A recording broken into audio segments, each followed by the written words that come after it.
At 10,000 feet, even tying your shoes can leave you dizzy. Here's what altitude sickness actually feels like. I woke up at sea level near the Pacific Ocean, and by the time I hit 10,000 feet, my body was not happy. I just drove up from the Bay Area where it's sea level this morning at about 4 a.m. and doing an ascent from sea level to 10,000 feet on the same day is definitely not ideal. And that is about the range where you might start experiencing some symptoms of altitude sickness. In this video, I'll show you exactly what altitude sickness feels like, the subtle signs you might miss, and the simple things you can do to avoid it on your trips. And if you want more trail tested gear breakdowns and the kind of lessons that only show up after a ton of miles, I put out new videos every week, so consider subscribing if you want to skip some of that early frustration. So the trip started easily enough, a 3-day Yosemite backcountry loop, sometimes called the Vogelsang Loop, that links sections of both the John Muir Trail and the Pacific Crest Trail. But I made one big choice that changed everything. I went straight from sea level to 10,000 feet in a single day. I started in the San Francisco Bay Area at around 4 a.m., drove 4 hours to Yosemite, and immediately strapped on my pack at Tuolumne Meadows and climbed up to 10,000 feet. No acclimation, no buffer night, just ocean air to High Sierra in a matter of hours. That kind of jump is exactly where altitude sickness starts to show up for a lot of people. Once you get into that 10,000 foot range, especially if you go there fast, your body often doesn't have enough time to adjust. And making that kind of jump in a single day is one of the most common setups for altitude symptoms. And by the time I got up to around 9,000 feet and started the climb towards Rafferty Pass, I could tell the hike wasn't going to be the only challenge. Something in my body was starting to push back, and that's where the first real symptoms started showing up. So far it hasn't been too bad, just kind of like experiencing a little bit of a harder time catching my breath.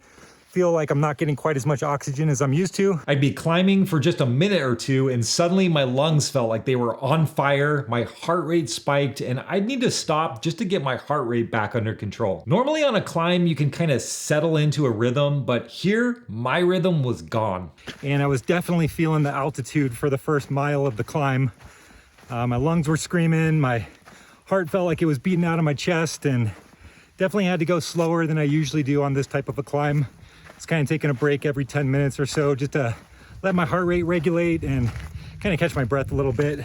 And by the time I actually hit 10,000 feet, the classic symptoms had arrived. A mild headache crept in, a little dizziness, and that heavy feeling in my chest like my lungs weren't quite keeping up. My spirits were still high. I mean, you can't stand in a place like that and not be glad you made it, but my body was clearly sending a message. And it wasn't just the altitude, the conditions started piling on too. I've been hiking alongside the Rafferty Creek for the most part, but it's late August and the creek's totally dry, so been having to ration water a little bit, and I can't tell if maybe I'm a little bit dehydrated or maybe it's the effects of the elevation, probably a combination of both, but definitely starting to feel a little bit of lightheadedness as I do the uphill portions. Definitely feeling the effects of the elevation. I think we just cracked 9,500 feet. Now, none of this caught me off guard. I knew that jumping straight from sea level to 10,000 feet in a single day wasn't ideal, and I fully expected some mild symptoms. But I also knew my limits. For me, 10,000 feet is about where symptoms usually start, and they typically stay mild, but that same elevation can feel a lot more serious for others. And I wasn't climbing any higher than that. I was keeping tabs on how I felt, and I had enough experience to know when it would have been time to turn around. But the real fatigue hit once I made it over Rafferty Pass and dropped into camp on night 1 near Booth Lake. Now, normally setting up the camp for the night is just a routine. Pitch the tarp, hang the hammock, filter some water, and get settled. But at elevation, all of that felt magnified.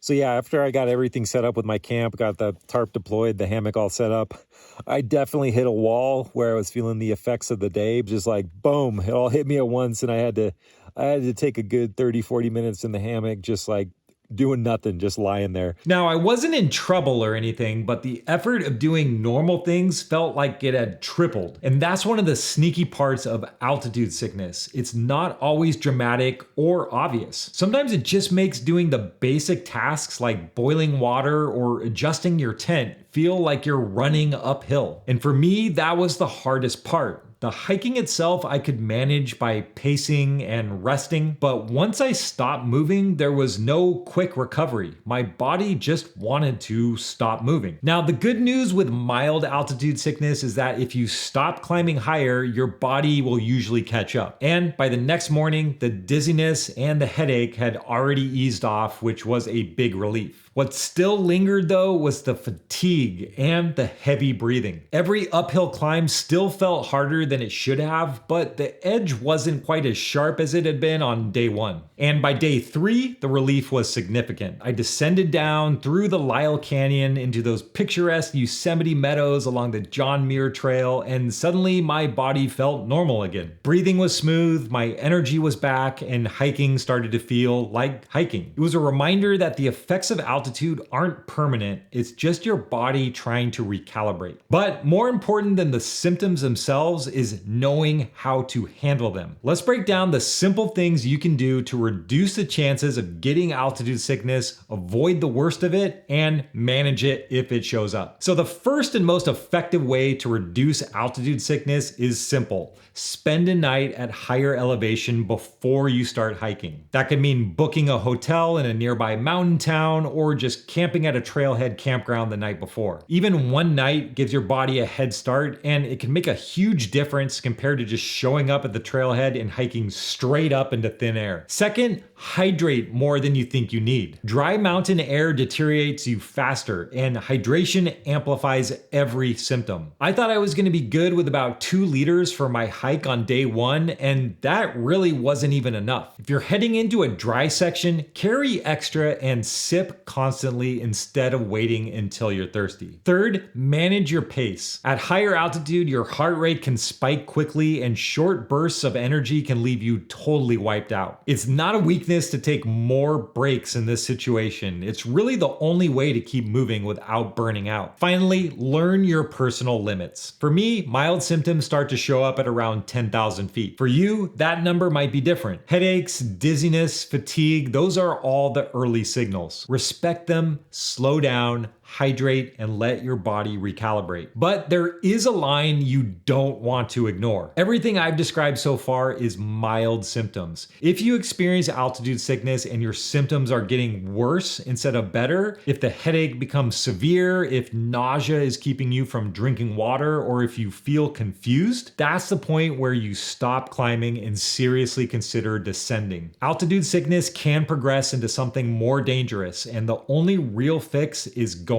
lower. So respect those signals early so that the high altitude stays part of the adventure instead of the thing that ruins it. Once you do that, the rewards of backpacking in the high country are huge. Those high meadows, the alpine lakes, and ridge lines above the tree line, they're worth every slower step it takes to get there. And altitude is just one of the variables. There are a handful of other beginner mistakes that can quickly wreck a trip if you're not paying attention. This video breaks down the top 5, and more importantly, how to avoid them. So thanks for watching. Remember to respect the elevation, and I'll see you on the trail.